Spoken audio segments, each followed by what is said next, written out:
Sarah, lovely to meet you. Cold hands. Thank you. I'm just interviewing a couple of people in like the industry, not just insurance, but just overall corporate and just in the workforce. And if you can introduce yourself, kind of tell me your experience, what your experience been with working already, and Cool. We're going back quite a few years, Nick. So my, I guess, experience goes back into the UK. So I started off doing what you guys are doing, but the terminology is very different in the UK. So I was a broking assistant. Yeah. Then I got promoted to an assistant broker, and then I became a broker. So that's sort of probably like your client managers here. So learned my technical ability. I had my portfolio of clients there, but I also worked with what we call account execs as well. Worked for Alexander Stenhouse, which was bought by Aon. Okay, nice. So I actually worked for Aon for just one day because they were moving from the location where I lived to Southampton, which I know in Australia, 40 minutes journey is nothing in Australia, but in the UK it's a little bit too much for me. So I then moved over to HSBC, which actually had a brokerage as well as the bank. And I was there doing exactly the same role, but I eventually got into a manager's role. Nice. Was in probably, we're looking at 13 years with HSBC. Yeah. So worked in more corporate clients and had a team of 6. Yeah. And I've also worked on clients as well as managing. So that's where I started to get that sort of, I guess, my sort of learning on how to run a team. Yeah. Although be it a small team when you compare to what we do here. Yeah. Then the company actually, HSBC, got rid of the brokerage. They sold it off. So I got made redundant. And I then went to a smaller brokerage for a year. I didn't enjoy it. I didn't enjoy the people. It was very, very cliquey, and it was just not a nice environment. I mean, you've experienced those type of environments. Yeah. I was basically going back to probably like an account handler, they called it, similar to what you do here. And then I decided it wasn't for me. So I then moved to Towergate, which is a broker / insurer, with the opportunity to go back into management. But then my journey completely flipped. Yeah. My husband moved to Australia with his job. Yeah. So I came with him. Didn't have any job whatsoever. Came over here thinking I'm not going to do insurance. I've done it for too many years. And then I decided I needed to get a job. So I saw an advert for Aon, which was full circle back to Aon. And I saw this job being advertised. I thought, I can do that. It was ACS or CSS in those days. It was a service exec role. Okay. So I came for an interview and got the job straight away. And I was looking after commercial, national now, and doing basically what they do now. It's very different in national to GNC. But I was supporting a couple of client managers, and then an opportunity came up that one of the service managers was moving into the segment, and there was an opportunity, so I put my name forward, because obviously having some managerial experience back in the UK, and I got the position, and the rest really is history. I've been doing this role for quite a few years. Yeah, so I guess overall, clearly quite a lot of experience. I think that's why I was kind of I interviewed multiple different people in different stages of their career. I think a big thing I've realised is, like in my position, I don't really manage anyone. People come to me for advice, but, it maybe it's 2 or 3 people that ask me, and then I have, people like my execs, they manage kind of a few of us. But then you have the position where you have to manage us, and you have to manage kind of, not above you, but like like parallel to you in a sense, and kind of, so we're under you and then people are parallel to you. You have to manage both. I guess that's a whole different skill set to just managing, even if you manage 10 people just yourself, but if you manage people kind of in your realm, you got to make sure everything works right. I imagine that's quite the challenge in itself. Yes. That people don't really plan on. Yeah, that is a really big challenge and I think you've got to get yourself into knowing that you're never going to please everybody. Yeah. And that's okay. Yeah. Because if you try to please over 30 people, then geez. Yeah, then you're unhappy. Yeah, you're not happy. So I guess it's making sure that you've got a good balance. You've got to have, I guess you've got to build up really strong relationships, especially with your stakeholders, because they technically are the ones that are working with you closer than I am. Yeah. So I need to build up a really strong relationship with them so that I know that they're treating you right, but also that they're sort of managing as well. Yeah. They're taking sort of, I guess, the day-to-day away from me because I can't be in one place. You can't. Yeah. In whatever. So when relationships do break down, that's when relationships do have an impact. And you've got to work really hard to rebuild those relationships. Of course, I agree. I think, well, I've experienced it, right? Yeah, you have. And I think same thing I was talking to Pat. I think a lot of people say they're really good at something, or they'll come forward like, we're really, I'm expert in this. But then coming from someone who's kind of been on the not the fun side, I feel like that's where people grow. And I talked to Pat, and I was like, well, it's very like, and he said the same thing. It's like you got to balance like your quality of work, or like how much time you put into a relationship, but you also got to manage the quantity that you can do. And kind of the whole thing was, there are people who maybe work hypothetically on one thing and they do really, really good. But everyone, if you give 8 hours to one task and you do it really well, most people can do that. Whereas then you have people like me who had to learn by saying yes to way too many things, and then you get good, but like you have too much that you can't focus enough. And it's more of that balance of being able to, you actually have to feel the pressure. Like you can't. It's not something that you can learn. You can't learn time management until you kind of have to take that step forward and realize, I'm in very deep water. Maybe I shouldn't do this again, so to speak. I do feel that there are some people that are more organised than others to start off with.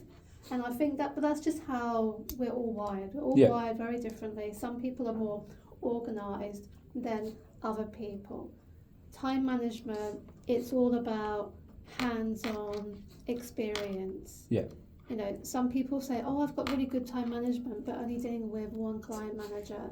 Yeah. Then you've got somebody that struggles with time management, but they've got 7 client managers coming at them.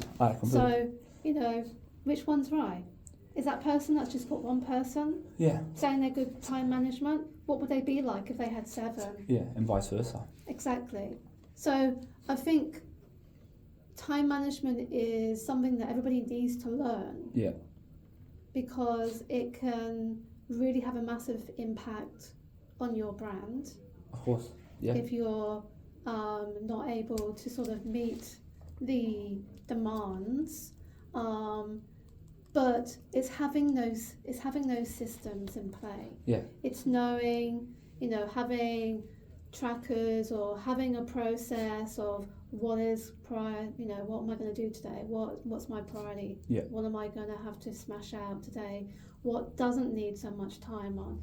People can learn that. That's something that you can learn. And I think over time you get to understand what works and what doesn't work. As long as you learn from there's nothing there's nothing wrong with, I always say, everyone makes mistakes. We're all human. It's okay to make mistakes because I think that's how you learn. Yeah, that's the only way I learn. But you need to, if someone gives you that feedback to say you need to concentrate on your deliverables, your time management is not so great, you need to really focus on that, and you need to learn from that. Yeah. Not just go, well, yeah, my time management's poor because I've got several client managers. Yeah. That can't be an excuse. Yeah. That's something that you need to go, that's my situation, I've got to fix it. Yeah. I did ask kind of for like some of your tips that you'd give, and I've written down, you can't please everyone, you just got to accept that. I think that's a big one. I think I always struggle, especially being a really young starter. It's like you want to make everyone happy, and you don't realize when you do that, it's just you can't. And I think I've learned that over time as I kind of got older. I think the big one they also meant was like balance and like relationships. You have to balance your own personal life, but also relationships. And that's doesn't just mean at work; it means outside of work. I guess that also means at university is a big thing. I think a big one you said was reputation, and I agree. I think reputation is a big thing. When I started, if you don't have a good reputation, you have to work infinitely harder to build it, which I don't think a lot of people realize.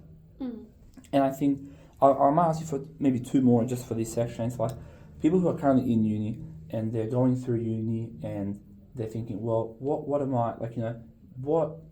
What can I do in uni to really help me in the workforce? Because study hard, fine, but study's not going to make you be a good worker. It's more so, maybe people should learn to socialize more, to make more connections, something like that. What kind of tips like that would you recommend? I guess because everyone here's go to a really good school, get the best grades, get into the job.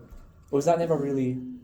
Well, like now I'm a bit better, but when I was younger, I talked to some students who kind of come from, I guess, less fortunate backgrounds. Yeah. They don't have the opportunity to go to the highest, best schools. I don't believe in that. And they don't have, they might not have the best friend groups. They might not have parents already in the industry to give them advice. Yeah. And it's very different. Like I tell some of my people, just, go to a good school. If I could, I would, wouldn't I? I really don't believe in that. That to me, that really grates on me because, like you say, not everybody has the opportunity to go to, a really great school. Everybody has different backgrounds, yeah? Yes. You don't have to go to uni. Yeah. You don't have to go to the best school. You don't have to have your parents in the industry. You have to have your own commitment. Yeah. You can achieve whatever you want to achieve if you put that commitment and you work. I know when they say work hard, but there's some people that work hard but don't have the commitment, if that makes they sense. do it just to go home. They do it just to get the grades and then that's it. Yeah. When you can still do really well. I mean, I didn't go to uni. I didn't go to a private school. I went to a public school in the UK.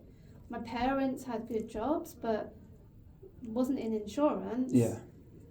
I was committed, and I have a strong belief that if I want to get somewhere, and if it's something I want to do, then I'll get there.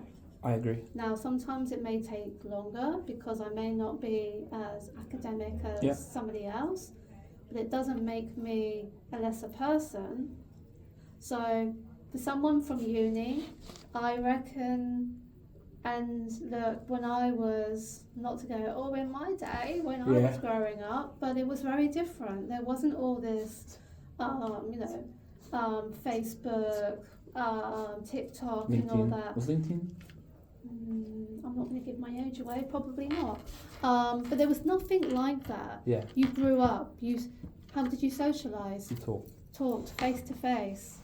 You were able to you knew if someone was not happy with you. Yeah. Because you were having that discussion. Yeah. You weren't sending texts that could be read into two different, are they happy or they're not happy? Are they shouting at me? Are they not? Are they not? So I guess my childhood was probably sheltered a little bit because there was no social media. I think this day and age there's too much social media and a lot of kids get dragged into a very dark web. Yeah, I agree. And they don't know how to socialise. They find it really awkward when they have to sit in front of someone and start talking. Eye contact, massive thing. A lot of them don't know how to do eye contact. A lot of them don't even know how to start a conversation. Yeah. So my advice is that social media has its place, but it's not the be all and end all. Yeah. You need to get out in front of people. You need to socialize face to face. Yeah. You need to know as well that those situations will be awkward. But that's how you do It's it. okay. Yeah. It's okay. Builds character. Yeah, exactly. You need to build your character, and you need to be, and I keep telling you all, you need to be putting out of your comfort zone, because that is when you learn. You know, that means for a university student to come and sort of have a day in the life or something. Yeah. I don't know if we do that, but I think that would be a great opportunity. Someone come in for a day Yeah. and actually see what corporate life is like, because people struggle with corporate life. I agree. I think that's a good point, and I think also social media, like, I'm young. I mean, like, I know what it's like. I know when it's good and I know when it's bad. Yeah. And you see me when it's good, when it's bad, when I have a lot going on. You can see me, like, yeah, I'm pushing through, but it's not enjoyable. I think speaking of social media, you see now everyone sees, like, you know, it glorifies. I think even at uni, people glorify corporate. They glorify, at least in my, like, finance. Everyone's like, well, you know, I'm going to get out of uni, I'm going to be making 6+ figures, I'm going to go straight into investment banking, and they see this, they go social media, and they don't realize actually how much work you have to put in to get bigger salaries, to get into really kind of like niche jobs, or it's like, yeah. Reality just think it's like, is totally different. They think I'll just get good grades and I'll be in. But it's not just about the grades. Yeah. You've got to look at that person's personality. Are they going to fit in that? When we interview, you could have somebody that smashes the testing, but their personality, you just go, they are not going to fit into the team. They are going to cause more issues than actually benefits. Yeah. So, you know, saying that, oh, I've got these very good grades, and they could have a really bad attitude and hardly any personality. Somebody else that comes in, exactly the same grades, but actually, you know, that connection when you're actually talking to them, and you can go, actually, I can see them in the team. But you can mold them. You can help them grow. You know. I mean, you've seen the people that have come into the team. Yeah. They've all fitted in really well. Yeah, and that's the most important thing. Because you don't want to rock the boat. When you've got a good, healthy team, you don't want to bring someone in that's going to rock tip the you all boat. over. Because then it's like you put so much hard work, and like I was never, you know, I was a rough start, but I was malleable. I was willing to kind of learn and grow into it. And I think you make all this effort to grow. You know, you invest time in me, invest time in other people, the team invests time in everyone, and then you just need someone who's like not binding with people, doesn't want to be a bit more malleable, doesn't want to learn to adapt. Makes a big difference, because you put in so much work to get a really good team, and then you see the benefits. Everyone sees the benefits of a really strong team, and then so I think that's a big thing. I think I agree. I guess 2 more things I've got left really is kind of like people who are already in the industry, or they want to focus on, you know, progressing, or, you know, taking that next step into a promotion or not. What skills would you tell them? Like, because you've employed people, you've recommended people, you've recommended people to our managers, and you've also had to, you know, bring people into our team as well. So you kind of see both different skill sets are required in a sense. I guess, what are some quick extra skill sets? Like, you know, I talked to Pat.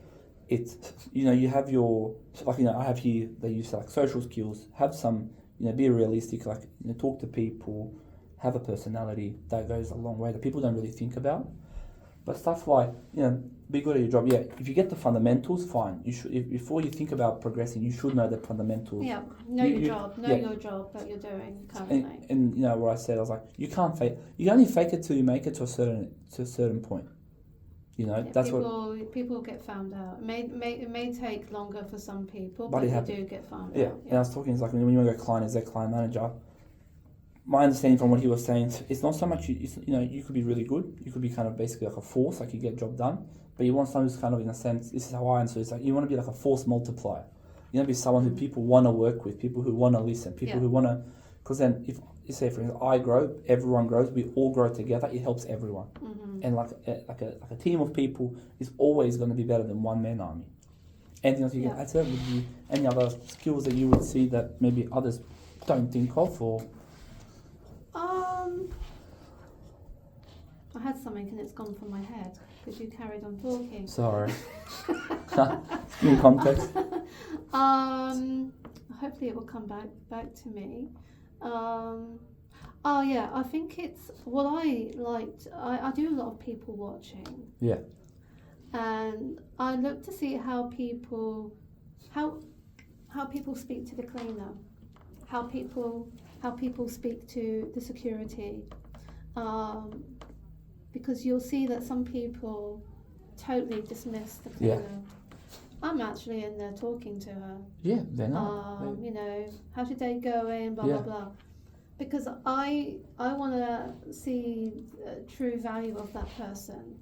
Because you know, it shouldn't matter what title anybody's got. People should be treating each other exactly the same. Yeah. So that's sort of something that I do look for. Yeah.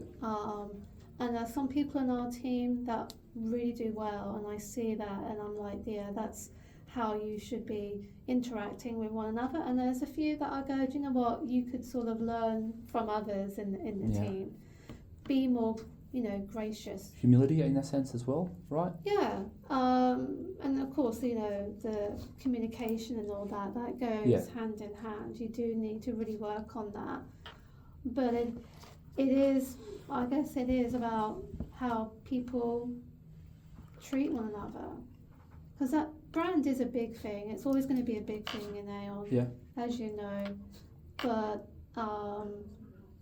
that doesn't always come into it. When people go, how do they respect cleaners? How do they respect, you know, receptionists, security people? Yeah. That doesn't come into play. But to me, that's a really big thing, because that shows me the true character of an individual. Character, okay. No, that's a really good one. I don't think people mention that enough.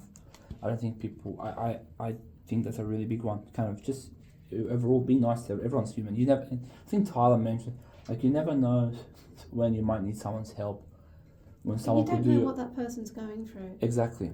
And so it doesn't hurt to be nice. That's my opinion. Like, it's easier to... Just smile. You don't have to say hi, you just smile at someone. And I think everyone, you know, older, younger, man, woman, regardless, everyone enjoys when someone